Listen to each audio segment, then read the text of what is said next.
Chapter 1 Test Review, Question 15 is based on the following. What are some basic differences between income statement and balance sheet? Here's our income statement, here's our balance sheet. Alright, so here's our number 15. Mary starts a hair salon called Curl Up and Dye. Selected transactions are as follows. And we've got all these transactions, and what we're supposed to try to do is, after all of the transactions, what is the amount of total assets and income or loss? So let's go through each of these and see if we can figure out what they're trying to ask for, the total assets and income. Okay, A, deposits $5,000 into business checking account. If we set up our accounting equation, we have to ask ourselves, how will that first transaction fit on this equation? Well, here's some of our accounts that we'll kind of set up, and we'll say that for the first thing, deposits $5,000 in the business checking account, cash goes up $5,000 on the asset side, and owner's equity goes up $5,000, and that's a I, not a 1, but an I, and that stands for owner investments or investments. You know, there's only 4 things that affect owner's equity: investments, expenses, revenues, and withdrawals. So let's look at the second transaction. Received a $3,000 bill for advertising. Now, we didn't pay this bill, we just received it in the mail, and we want to record this. Even though we haven't paid it yet, we want to record it and show that we have a liability here. So what we'll do is we'll show that we owe the bill. It's a liability on our books because we owe this TV advertising company, like maybe it's something like a local cable company or something, and we owe them $3,000. And it also is, we want to show this as an expense because it's something that has no future value. It's something that we've already used that part of it up. And so what happens is the asset side is not touched. It doesn't change at all. But liabilities go up $3,000, and owner's equity under expenses, E, goes down. Owner's equity goes down $3,000. So notice, overall, the liability owner's equity side didn't change, and also the asset side didn't change.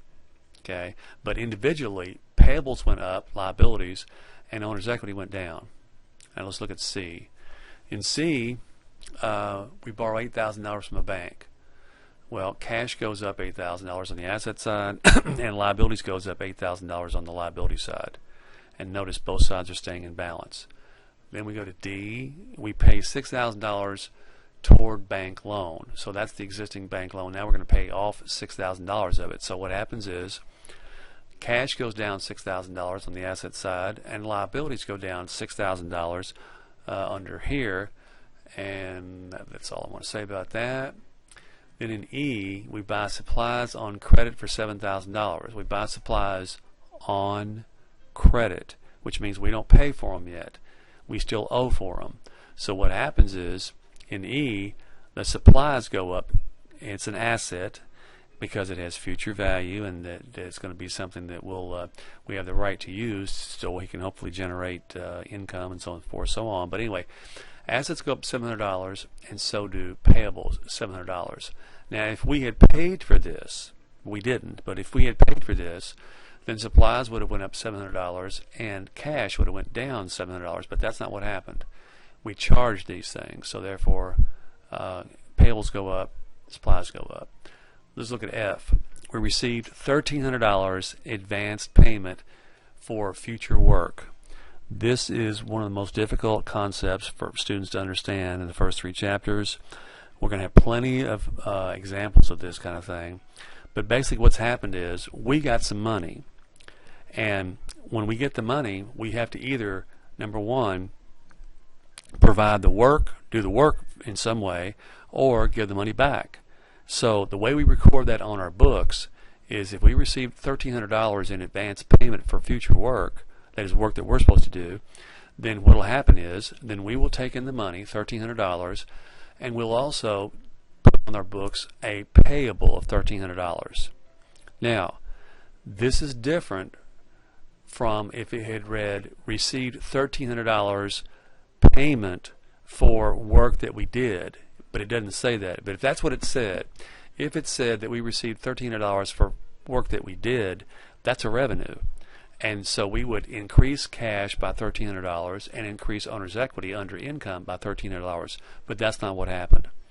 Okay, and then last one, G, return supplies in E above. Well, let's look at E. In E, we bought some supplies, but we didn't pay for them. We put them on our charge card. And now in G, we are returning those supplies. So when we return those supplies, we reduce supplies by $700 and reduce our payables by $700. This is really just taking this entry right here back in E and reversing it, doing the exact reverse thing. Okay, and that should take care. Oh, now we want to get what is the total amount of assets and income or loss. Well, our assets will be add up all the cash, add up all the equipment, which we didn't have any, add up all the supplies, which again we didn't have any because we returned those supplies. And so what happens is we end up with cash, which is our only asset, of $8,300, and we end up with owner's equity, which we only had income and expenses. We had no investment and no withdrawal. So we have income of $5,000, expenses of $3,000, so our net income would be $2,000. So the answer we're looking for is total assets $8,300, total income or loss, in this case it's income, of $2,000.